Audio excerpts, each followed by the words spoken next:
There's a call tonight for a federal investigation of the Denver VA. Listen to the chain of events that's being alleged here. A whistleblower went to Congress with information on wait lists for veterans care in Denver, Colorado Springs, and Golden. Claimed that a 26-year-old Army Ranger killed himself while waiting for mental health care in the Springs. Claimed then that the VA in the Springs might have falsified records after the veteran's death. So the whistleblower went to Senator Cory Gardner, and so did we. It's against the law to fire somebody for contacting their member of Congress. And Republican Senator Cory Gardner says the VA went after this whistleblower. We know that he was taken into questioning for some sort of disciplinary action. The VA has been here before, but this time the accusation is being made about the VA system in Colorado. Look, the last thing we want to do is to repeat what this nation went through in 2014 across the country as we saw the issue of wait lists explode in headlines around the nation. We want to make sure that we are getting on top of this before it becomes an issue. The VA system responded to us with a written statement saying, quote, "We will work with the senator's offices as well as the Office of Inspector General to determine the facts of the situation and take appropriate action should any wrongdoing be uncovered." Senator Gardner wouldn't say if the whistleblower provided documentation to support this claim of wait lists and falsified records, but he said the VA employee provided enough information for the Inspector General's office to get involved. A bunch of TV cameras in town turned to Westminster this afternoon, where police shot and killed a man following a chase. The guy was the suspect in a home invasion. He took off on a motorcycle, crashed near 121st and Huron, and was allegedly seen with a weapon as officers approached. The suspect was then shot and killed. No officers were hurt. Waterfront property in Denver has been claimed by a group of people who are homeless. The city went back in to reclaim that stretch along the Platte River north of downtown today. Workers found human waste, spent needles, and a lot of trash. Our Ryan Hare went along to chronicle the city's latest homeless camp cleanup. It's not safe for the individuals that were living in those situations. There's a number of infectious diseases that they could expose themselves to, a number of injuries. Bob McDonald is the executive director for the Department of Environmental Health. I've been with the city for many, many years, and I can only say that I've been involved in only one other similar effort. That other effort, the controversial downtown cleanups in March. The city cited serious public health concerns during that much more public cleanup. This may have been worse. While we don't think people should be sleeping on the streets, and we understand that there are some real public health and safety issues, this was a place for some temporary respite for folks. The Colorado Coalition for the Homeless says this move only further displaces Denver's homeless. Most importantly, our outreach workers had relationships with people that were living in this area temporarily, and now they can no longer find those people. But the city couldn't let the camp behind the National Western Complex continue to exist as it was. So this is about their health and well-being as well, not just surrounding neighborhoods. And the city's outreach officers offered as many resources as possible to those living there. The trouble, getting people to accept help. For Next, I'm Ryan Hare. And city workers were out there several weeks before the sweep, talking to people living in the area, offering to connect them with mental health, with housing services. Denver's homeless shelters do have space available. The Homeless Coalition is always quick to point out that not everyone who is on the streets wants to be staying in a shelter. People in rural Colorado continue to just get crushed by health insurance premiums. This has been a familiar annual story since the passage of the Affordable Care Act, or Obamacare, and new premium hikes were announced today. The state's official exchange says people on the individual plans will be paying 20% more on average statewide. Plans covering people on the Eastern Plains will have an average price hike of 39%, 37% in Grand Junction. Here in the Denver metro area, prices are expected to go up 17% on average. Now, if, like most people, you have health coverage through your work, your price is barely going up at all. But on the individual exchange, insurers are having a harder time covering their costs. United Healthcare and Humana both stopped selling plans on the exchange for that very reason. This time yesterday, we showed you a burning apartment complex in Arapahoe County, and now we know that whole thing is going to have to be scraped. All 24 units are past the point of saving. Investigators say the fire started outside the building. They've pinpointed the spot, haven't pinpointed the cause. The firefighter and the two civilians who went to the hospital for smoke inhalation have been released. We are pro-science around here on Next, especially pro-cool science, like studying glaciers with laser beams at Rocky Mountain National Park. Researchers from CSU are trying to figure out how the glaciers respond to our climate these days and how they may fare in the future. So researchers are tracking the volumes of the glaciers for 2 years. They're using time-lapse cameras and laser technology. They'll then compare that data with what other CSU researchers found, tracking the area of the glaciers. Since the early 90s, the glaciers at Rocky Mountain National Park have been fluctuating in size. Depends on the snowfall and the temperature for the year. And in recent years, they've been diminishing. So this is climate research that's happening close to home, and it's looking at something that a number of us visit. Rocky Mountain National Park is an important part of our Front Range kind of resources and tourist attractions, and like many other national parks, people are up there. They're really interested. They're attracted to them as an aesthetic kind of appeal of the mountains, and I think that's an important thing not to forget. The funding for this 2-year research project comes from the National Park Service. Next, viewers love themselves some history. Who knew that the old rail trestle story would be the single most popular story so far this week? A bunch of you wanted more details on what RTD is going to do with the century-old wooden trestle that it uncovered as it built the new N line in North Glen. A few of you straight up asked us for a piece of it, said you could use it around your place somehow. Sorry, folks.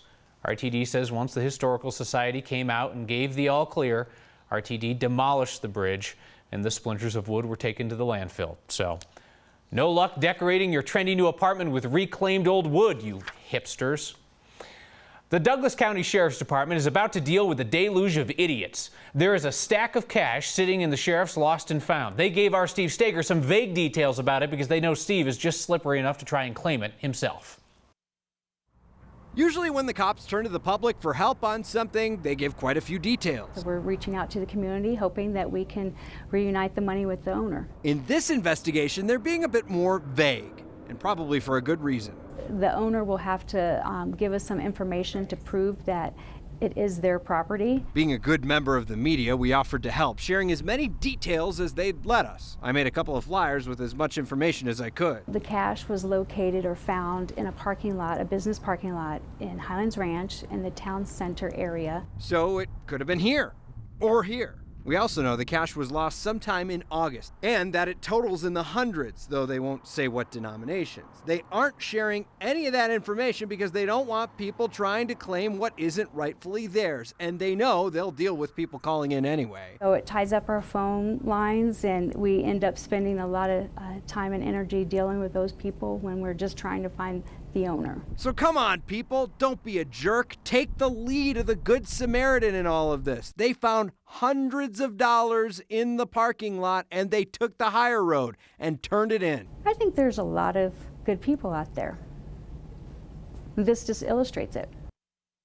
Be one of those good people. The owner of the cash has 30 days to claim it, otherwise it will go to the county coffers, the general fund, actually. I didn't realize the Sheriff's Department has a lost and found. They recently reunited a lost drone with its owner. Maybe the drone dropped the cash. Conspiracy theory. Who knows? Thanks, Steve.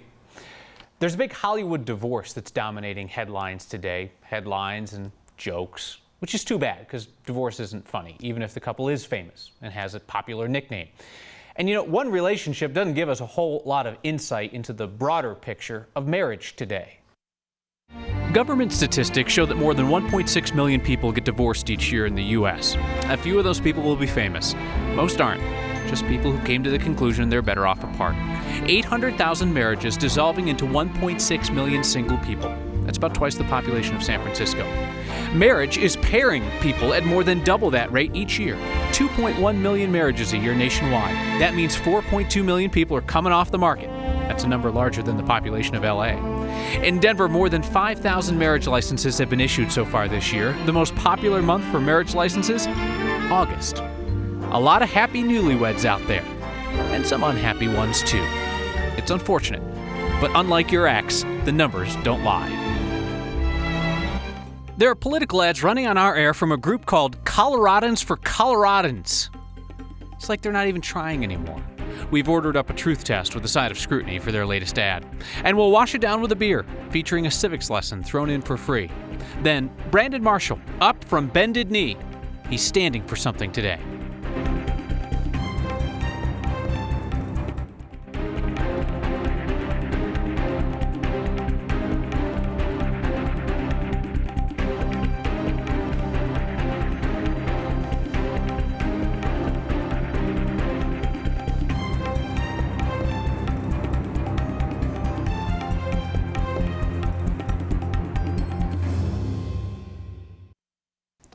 No jokes about this beer truck crash. 3 people were injured today. Anything more than a minor scrape and funny business is off limits, all right, folks? The runaway truck was coming down Loveland Pass, hit a car, then flipped on the runaway truck ramp. One of the 3 people injured was seriously hurt.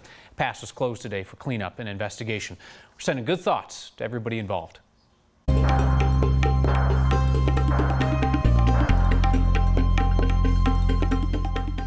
Hi there, I'm meteorologist Kathy Sabin. What a weird September day. Typically this time of year we have blue skies, lots of sunshine, and we've got nothing but cloud cover out there. But in spite of the clouds, 90 in the city today. Can you believe that? Way above the average of 77 and back in record territory again. Autumn begins on Thursday though, and we've got some changes coming. Look at all the high and mid-level cloud cover moving in from the southwest, the remnants of hurricane pain. There will be some welcome rain in Southern California, Arizona, and maybe even southern Colorado. But here in Denver, just a cloudy overnight period and another rather gray day tomorrow with only isolated showers to worry about. The moisture trend, though, increasing as we move toward the last day of summer and the first day of fall, with the best chance for getting that rain on the ground across the San Juan and Sangre de Cristo Mountains and probably in the next 24 hours. In Denver tonight, it is cloudy and mild with light winds. We'll drop to 61, which is where we start off tomorrow morning. And we will have the potential for a little bit of drizzle, a few sprinkles early on. A mix of clouds and sunshine in the afternoon with highs still warm in the mid-80s. And then we start to see those numbers drop a little bit. Heading into the first few days of fall, temperatures in the lower 80s, but 60s for the weekend.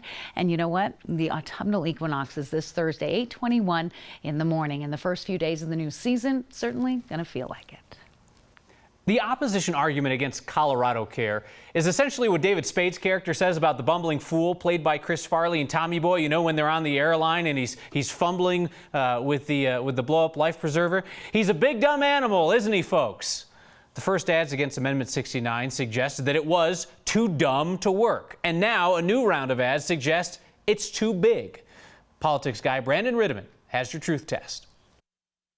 This ad repeats some claims we've already tested, which you can find on 9news.com. Now the No on 69 camp, called Coloradans for Coloradans, I'm still not making that up, is back with this impressive sounding claim about the universal health plan's size, saying it would and create a single program that would be bigger than McDonald's, Starbucks, and Nike. That's true. And it also needs a little bit of context. First off, it's not bigger than those 3 companies combined, and it's also not true if you only look at the new tax that would be raised to pay most of the cost of Colorado Care. The new taxes are expected to raise $25 billion. You can see that's not bigger than McDonald's or Nike, but Colorado Care also aims to repurpose billions worth of state and federal money that already goes towards health care, meaning the total revenue to run it would be more than $36 billion. And that is bigger than any of these companies. As we've pointed out before, there is a good reason for that. It's how much healthcare costs in Colorado already. And Colorado Care is meant to replace most of the health coverage people use in the state right now. Bottom line, this claim about size is true to the facts, but it also reflects the large size of healthcare spending in general in Colorado. The question for you as a voter is whether you want those costs to be paid for with the system of health coverage we have today, or an official state system paid for with new taxes instead. With your truth test, I'm Brandon Riddiman. As always, you can see all of Brandon's research online if you're into that kind of thing. Boulder County has a sneaky awesome way to get people information about voting this year. Slip it under their nose when they least expect it.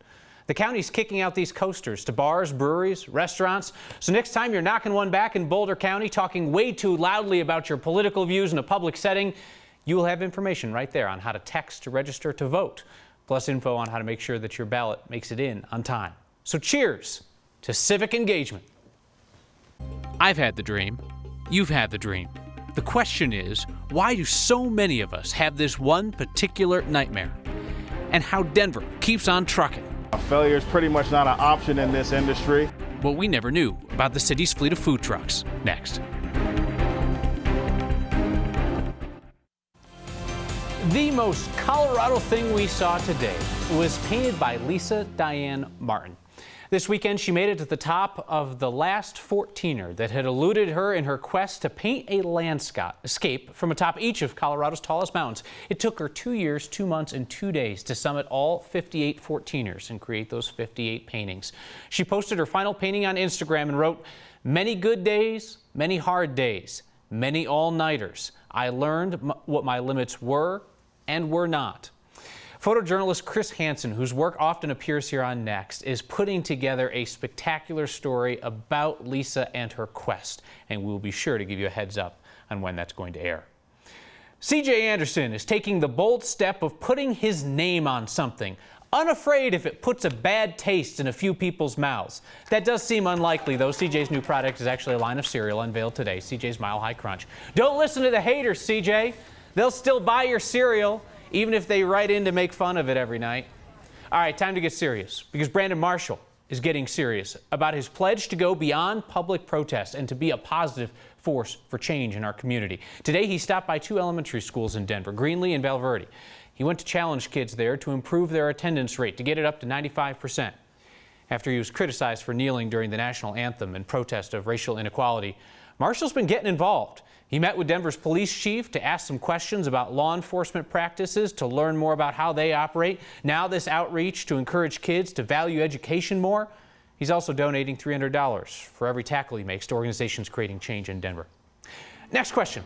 What is a 2-story totem pole doing in the city of Denver? A 53-foot tall totem pole. It's just outside Rickenbaugh Collision off Calumet and 5th. The answer? The Rickenbaughs put it there about 20 years ago. It's an homage to Calumet's namesake, the Klamath tribe in southern Oregon. When Kent Rickenbaugh learned of the tribe's reputation for building these beautiful totem poles, he had one made and brought down to Denver all those years ago. Civic Center Eats packs them in during the summer months. A lot of people go, enjoy, relax, as some other folks slave away over hot grills to make it all happen.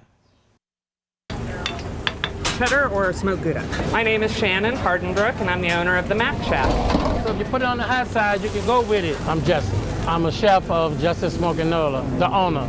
Parsley. All right, my name is Chef Brian, Mr. Aloha. This is the Quinoa Cove food truck. Thank you, Tofu. I got tired of the corporate world. Nobody wanted me to quit my corporate job and open a food truck. Well, I just got tired of working for other people. You know, they didn't want to pay. You know, are you crazy? You can't quit a job like that. But the food truck community itself is awesome. You know, we're all in the same business, so we all like to help each other out. When a new truck come out, I try to help them out, show them where to go, what to do, what not to do. Start of our day is get to the commercial kitchen, get the truck loaded. Start my quinoa and my beans. Everybody bumping around, bumping each other because we're very, very busy. Out of the house by 5:30 and I'm back home at 5. We'll get those right up for you. All right, here's your pesto bowl. Who dat? It's very long days.